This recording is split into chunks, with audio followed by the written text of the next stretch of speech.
Hello नमस्कार दोस्तों, आप सभी का हमारे स्ट्रेटजी वर्ल्ड के ऑफिशियल यूट्यूब चैनल पर बहुत बहुत स्वागत है। इस वीडियो के माध्यम से हम एसएससी एमटीएस की सारी लेटेस्ट अपडेट्स कवर करने वाले हैं। इसी के साथ ही साथ हम इस वीडियो में आपको रिजल्ट व आपकी कट ऑफ बताने वाले हैं कि क्या आपका सेफ स्कोर रहेगा इस बार का।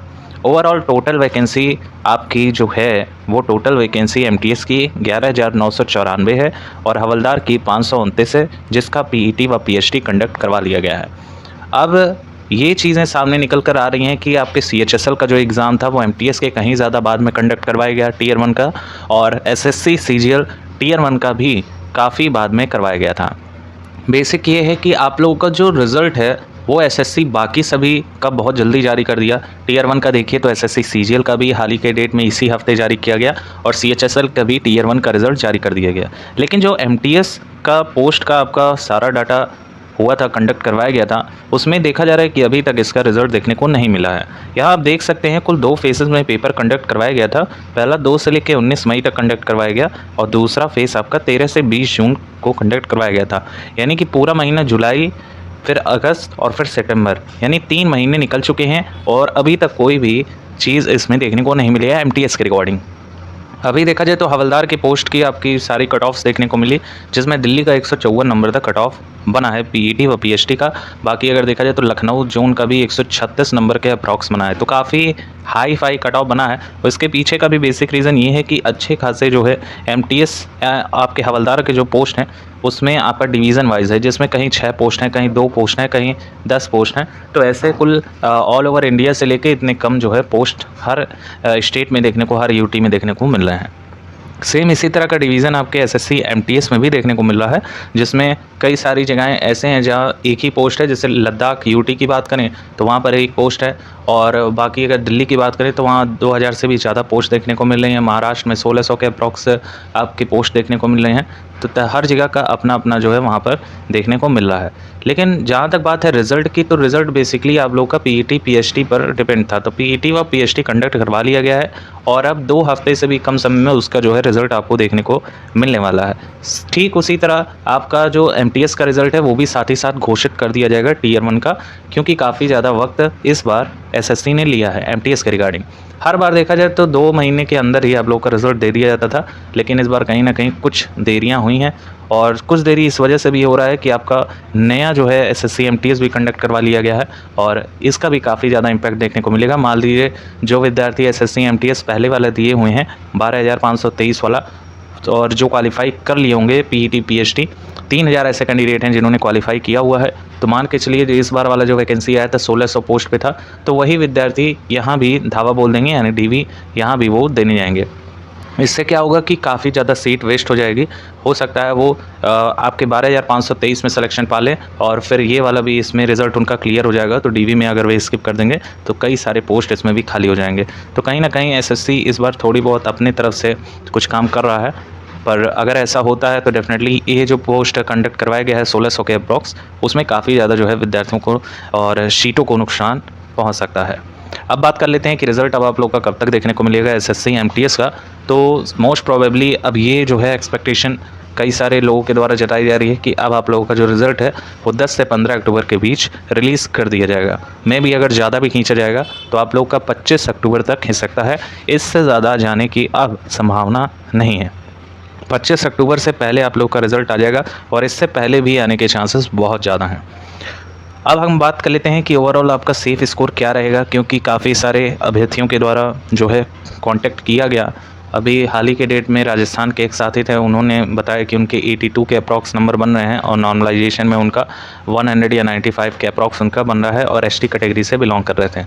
तो वे पूछ रहे थे कि क्या मेरा सिलेक्शन हो सकता है। तो बेसिकली एसटी कम्युनिटी का आपका बहुत कम जो है कट ऑफ देखने को मिलेगा, पर अगर ऐसे देखा जाए तो आपका जो कट ऑफ है वो आपका 90 तक टच कर सकता है, और 90 नंबर तक अगर आपके नॉर्मलाइजेशन में बन है तो किसी ना किसी राज्य में आपका फाइनल सिलेक्शन हो जाएगा। बेसिकली प्रेफरेंस के अकॉर्डिंग है कि आपने क्या प्रेफरेंस दिया हुआ है। अगर आप नंबर 1 पे अपना राज्य या अपना यूटी रखे हैं तो वहाँ पे कंपटीशन कहीं ज़्यादा होता है, और बाकी अन्य जो विद्यार्थी अगर उसी स्टेट को प्रेफरेंस दिए हुए हैं, ज़्यादा नंबर गेन किए हुए हैं, तो वो विद्यार्थी उस सीट को ऑक्यूपाई कर लेते हैं और आपका जो दूसरा प्रेफरेंस होता है फिर आप दूसरे प्रेफरेंस पे फाइट करते हैं। अगर वहाँ भी आपका काफ़ी ज़्यादा कंपटीशन हुआ और बाकी अन्य लड़के जो है वहाँ पर अगर सीट ऑक्यूपाई कर लिए तो फिर थर्ड वाला प्रेफरेंस देखा जाएगा। तो प्रेफरेंस को बहुत सोच समझ के वहाँ फिल करना चाहिए। एसएससी एमटीएस हुआ या फिर बाकी कोई भी अगर आपके पोस्ट हुए तो आप अपना प्रेफरेंस बहुत सोच समझ के भरा कीजिए। कई सारे अभ्यर्थियों ने ये सोच के दिल्ली को फर्स्ट प्रेफरेंस इस बार दिया हुआ है क्योंकि दिल्ली में 2000 से भी ज़्यादा पोस्ट देखने को मिल रहे हैं। फिर दूसरे नंबर पे महाराष्ट्र को दिया है क्योंकि वहाँ पर ज़्यादा पोस्ट देखने को मिल रहे हैं।